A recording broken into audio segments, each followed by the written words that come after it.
Hola, hoy os voy a hablar de un tema muy interesante, totalmente apasionante, que es el Fondo Cati que llega a través del teatro a Mauritania. Antes os voy a contar lo que es el Fondo Cati, que alguna vez lo he nombrado.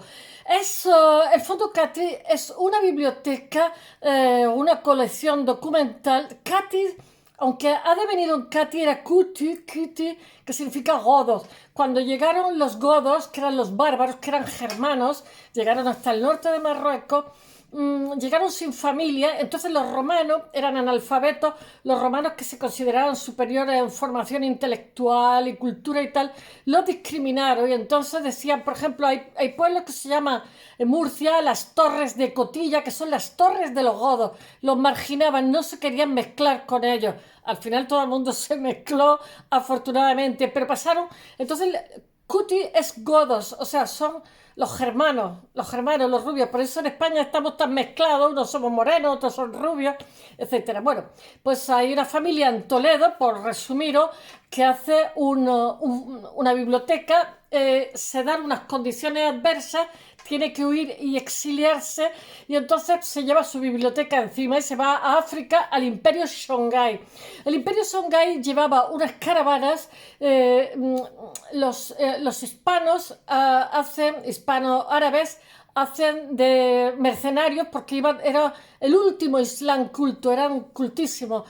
Hacen de mercenarios en un imperio en Shanghái que se dedicaba a vender sal, y llevaban caravanas llenas de sal, puesto que en el desierto, en el Sáhara y toda esta zona, en Mali, no hay neveras. Lo que había era sal para mantener los alimentos, entonces era imprescindible. Entonces, pues él se va a ir con esta biblioteca a Mali, y esta biblioteca, lo que pasa es que sus escritos son andalusíes, vienen desde el siglo XII y se van a enriquecer.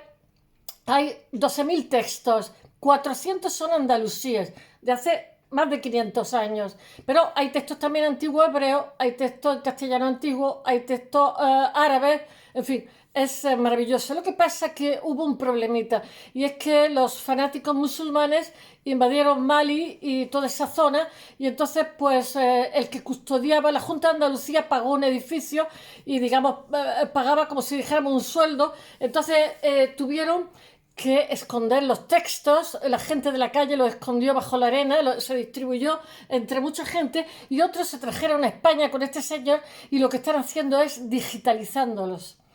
Ahora mismo es una zona muy inestable. Francia mandó allí sus cascos azules o sus militares, no me acuerdo, y han tenido no sé si 50 muertos. O sea, quiero decir, y después me parece que Francia se ha retirado, y ahora mismo el Sahel es una bomba, o sea, absolutamente una bomba, es peligrosísimo. Bueno, pero Mali siempre había sido un lugar. Hay muchísimos apellidos españoles que ahora mismo son negritos porque han pasado 500 años. Mali siempre ha sido una zona hermosísima donde han confluido muchísimas culturas, muchísimas etnias, y todos se llevaban bien.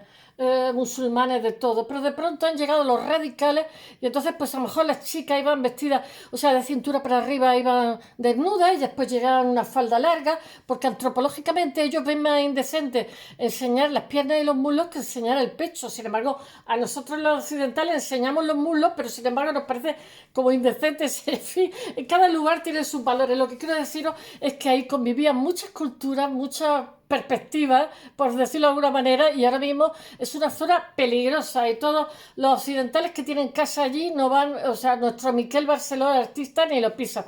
Bueno, todo esto viene a colación, y lo estoy contando porque ha habido un señor que es escritor teatral y que tiene su propio grupo de teatro, que ha hecho una historia sobre todo esto, una historia preciosa, basándola en hechos reales, y la ha llevado al teatro. Y entonces la han traducido al árabe. El año pasado se representó en Marruecos, y este año, gracias a una serie de ayudas de cooperación internacional, se ha representado en Mauritania. Y él ha dicho, bueno, esta noticia viene a colación porque él ha dicho que simplemente está fascinado con Mauritania. Ya sabéis, y que no lo sepa, se lo digo yo, que la lírica mejor del mundo era y es musulmana. Son los árabes, son unos... Bueno, y en la zona esta de Mauritania, Mauritania es un país mal conocido, porque si eres pobre, eres invisible. Entonces, bueno, voy a ver si os lo cuento un poquito. Primero os voy a hablar de lo que es el Fondo Cati y después os voy a hablar de los vínculos que tiene Andalucía, el norte de África, Europa, etcétera. Cómo, digamos, ha fluido el arte en una y en otra dirección. El Fondo Cati es una colección documental, como os he dicho, de más de 500 años. Hay documentos desde el siglo... allí están las 4 culturas, judíos, moros y cristianos, en esa biblioteca. Bueno, son manuscritos de hace más de 500 años de antigüedad, cuyo responsable es Ismael Diadé Haidara, que está ahora mismo en España y está pendiente de digitalizar todos esos textos que nos interesan tantísimo, porque no hay textos. Hay una fundación que se llama Intufile, que la controla un señor de mi tierra, Almería, que son arabistas. Arabistas son, junto con el chino, las filologías más difíciles que hay, son dificilísimas. Entonces lo que hacen es que cuando descubren un texto andalusí, pues puede ser en Damasco, en Estambul, donde sea, ¿no? Pues, digamos, lo traducen y lo unen, van como con piezas, montones. Pero la gente, los musulmanes, o sea, los árabes que tienen estas bibliotecas no quieren decir que tienen esos textos porque la hacen apetitosas para los ladrones. Entonces cuesta bastante trabajo. Entonces, por ejemplo, esta institución Intufile decía que estaba enfadada porque todos los presupuestos habían ido a estos 400, 500 textos, mientras que ellos se tenían que buscar la vida poco menos, en plan artesanal. Bueno, está ubicada en Tombuctú, Mali, que es un país que es una preciosidad. Recoge una colección de más de 12.000 manuscritos, entre los cuales hay 400 andalusí antiguos, pero hay también hebreo antiguo, etc. Estos pertenecían a la familia Cati, que se dice Cati, pero era Cuti. En España se decían Cuti, que significaba godos, que fueron hispanos que se hicieron musulmanes. Bueno, ellos dicen que eran descendientes, a saber, porque hace 500, 600 años no nos vamos a contrastar del antepenúltimo rey visigodo, Witiza. Porque es que los reyes visigodos en la época de Franco nos lo aprendíamos de memoria y ya se ha quedado como un tópico decir, dime los reyes godos, Bamba, Huitila, no sé qué, yo no me acuerdo ya. Teodosvinto, Teodorico, no sé unos cuantos. Bueno, durante la conquista islámica de la península ibérica, importantes familias acabaron convirtiéndose al Islam, entre ellos porque era el progreso. Entre ellas destacaba la familia de los Banu Kuti. Nosotros tenemos aquí, por ejemplo, Benaduxes, Banu, que es la tierra de Banu, ¿no? Banu al-Kuti, aunque su nombre, Banu es como la tierra de Kuti, el cortijo de Kuti, ¿no? Acabaría derivando este Shema en Cati, hasta el que es como se les conoce hoy. Hasta el siglo XV los Catis permanecían en Castilla, pero Ali Ben Sidad al-Cati, de la familia Banu al-Kuti, tuvo que exiliarse de Toledo porque las cosas se empezaron a poner turbias, no, lo siguiente. Pero ya se llevó consigo la biblioteca hasta Mali, que estaba ahí al lado. Los andalusíes emigraron todos. Cisneros, por ejemplo, en Granada, quemó las bibliotecas para que no tuvieran dónde volver. Uf. Bueno, una biblioteca formada por libros de historia de Al-Ándalus, pues yo qué sé, de la vida de Mahoma, de matemáticos, de medicina, eran muy buenos médicos, yo lo he dicho 3 veces, los Hakim, o de filosofía. Después estaba Ali Ben Siyad, viajaría a África por las regiones subsaharianas e iría aumentando su biblioteca. Los Cati se establecen en la zona del Níger, y emparentan con la familia imperial. Ellos siempre son hijos de reyes, emparentan con la familia imperial, no sé, tenían un poco de delirio de grandeza y se integran plenamente en los Songhai, como os he dicho, el imperio Songhai, que era poderosísimo, que se dedicara a traficar sal. Bueno, fueron ampliando el fondo documental. Este fondo, pues, tenían idea de bibliotecas más grandes. Hay mucha literatura oral allí. E integraron lo que son hoy 12.000 manuscritos, que están sobre todo en árabe, en castellano antiguo, en francés y hebreo, también antiguo, que datan desde los siglos XII hasta el siglo XIX, entre los que destacan cerca, como os he dicho, cerca de 400 que son de origen andalusí. Importantísimo, fijaros cómo se reconstruye ¿cómo se dice? La historiografía a través de los textos. Esta obra, en ella, entre las obras que destacan, está Tariq al-Fatash, crónica que trata del Imperio Songhai, escrita por Mahmoud Kati, aquí el protagonista de la película. En el siglo XVI también destacan obras, yo que sé, científicas, religiosas, históricas, como os he dicho, y bueno, la inestabilidad que vive Mali en estos momentos debido a los grupos islamistas fanáticos durante 2012 propició el traslado de parte de los fondos a España para digitalizarlos.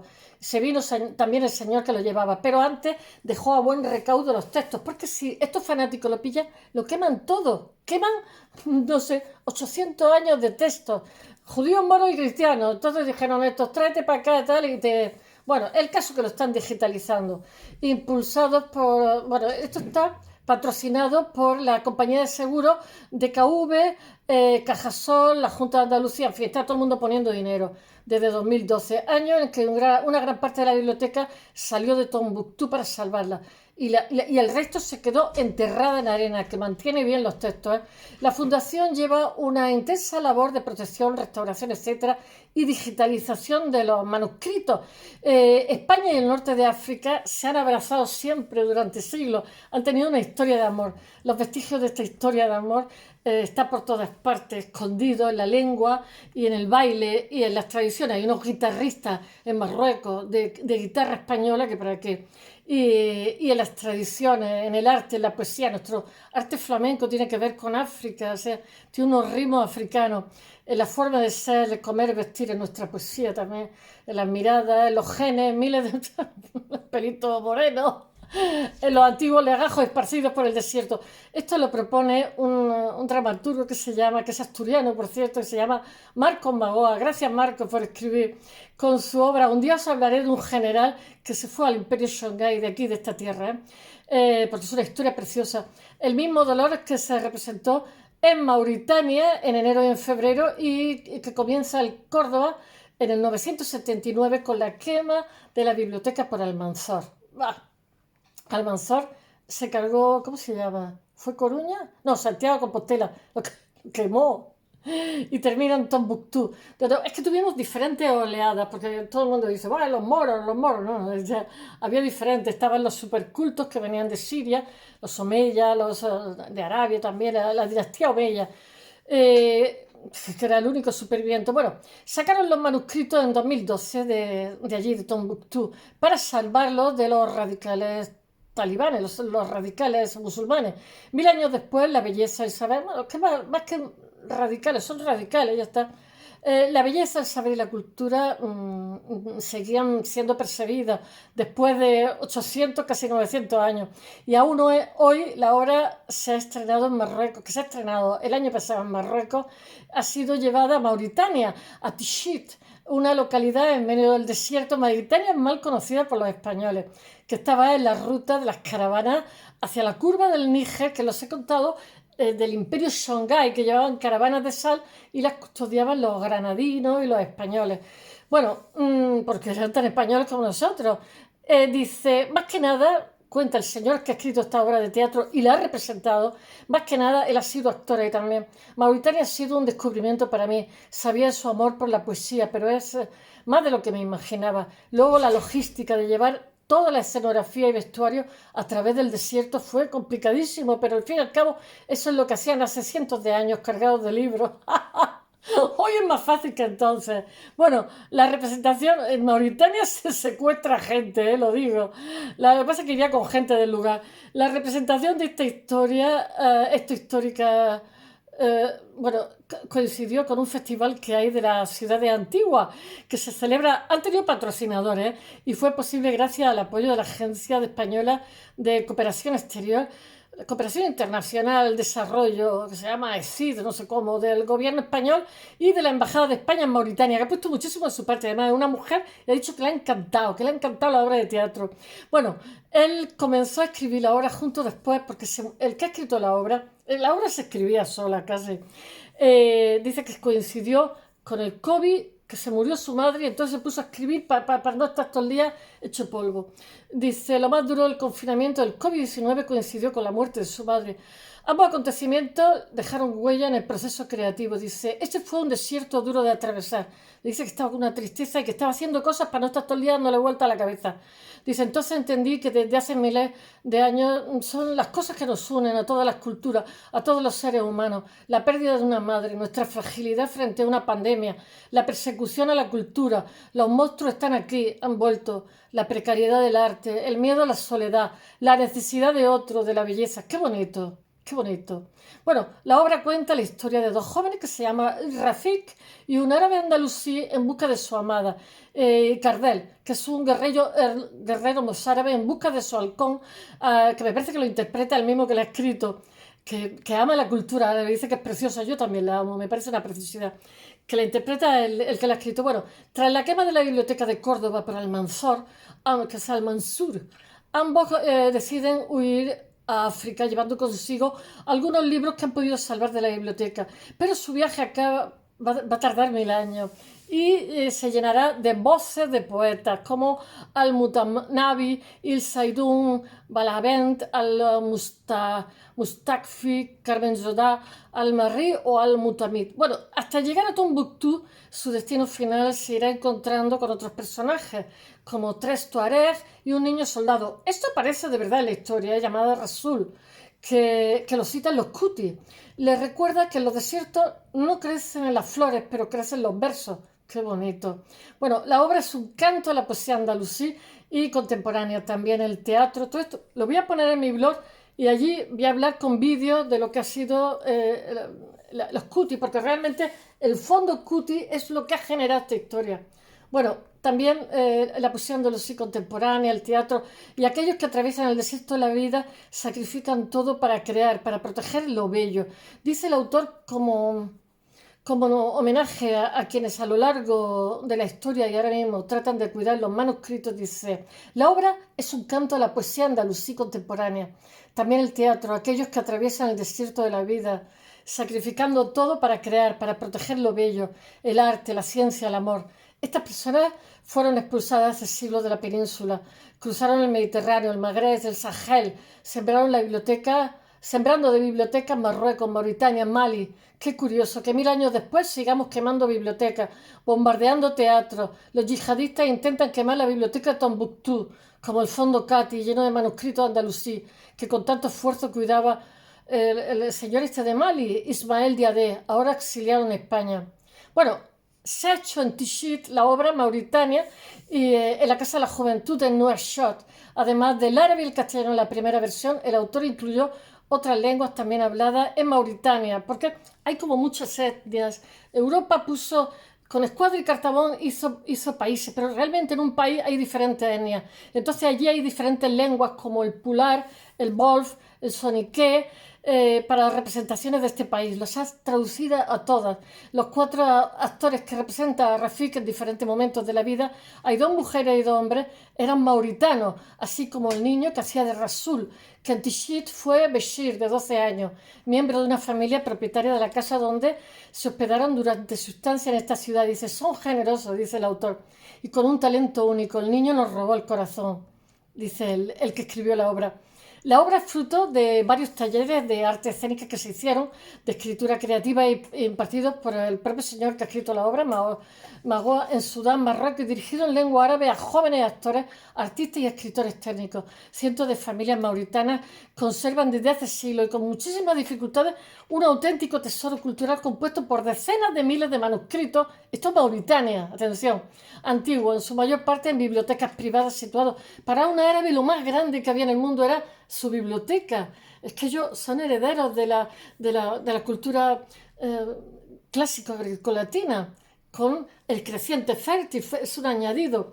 Bueno, Estas bibliotecas privadas en ciudades como Tichit, Chinguetti o Udán, si bien son menos conocidos que los libros de Tombuctú, que en su mayor parte se digitalizan en estos momentos en España, bueno, tras haber huido de la...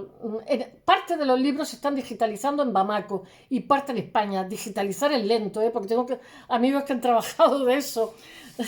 En plan, unos de camarero y otros digitalizando. Bueno, los manuscritos mauritanios están mal pagados. Son una maravilla del poder y del arte de los eruditos copistas musulmanes desde el siglo XI hasta la actualidad. Algunos de ellos procedían de Al-Ándalus, dice. El proyecto habla también de esa censura que ha sufrido la cultura, pero quería que fuera hermosa y colorida. La amistad entre dos personajes principales representa la necesidad que tenemos de entendernos entre culturas. Dice, los manuscritos y las bibliotecas conectan ambos territorios. Hoy se percibe como una especie de nostalgia de aquella relación entre España y África. En España somos privilegiados de contar con ese lazo, aunque mucha gente ni siquiera lo perciba o lo valore. Estoy de acuerdo. Ahora dice ¿cómo se llama? La embajadora de Mauritania, que ha ayudado a que trajeran esa obra, dice, Miriam Álvarez de la Rosa, dice, embajadora de allí, dice, ha sido un honor haber ayudado a traer esta obra a Mauritania. Han estado en una casa de un señor. Dice, en cuanto la conocimos vimos que se trataba de una función que encajaba perfectamente, no solo en nuestra programación cultural, sino en la propia programación del Ministerio de Cultura mauritano y en el Festival de Ciudades Patrimonio. El hecho de que Tichit, Oulaka, Chinguetti o Oudán formen parte del Patrimonio Mundial de la UNESCO es precisamente una llamada de atención en torno a la importancia. Se trata además de un vínculo de unión entre Mauritania y España, no siempre bien conocido por nosotros los españoles.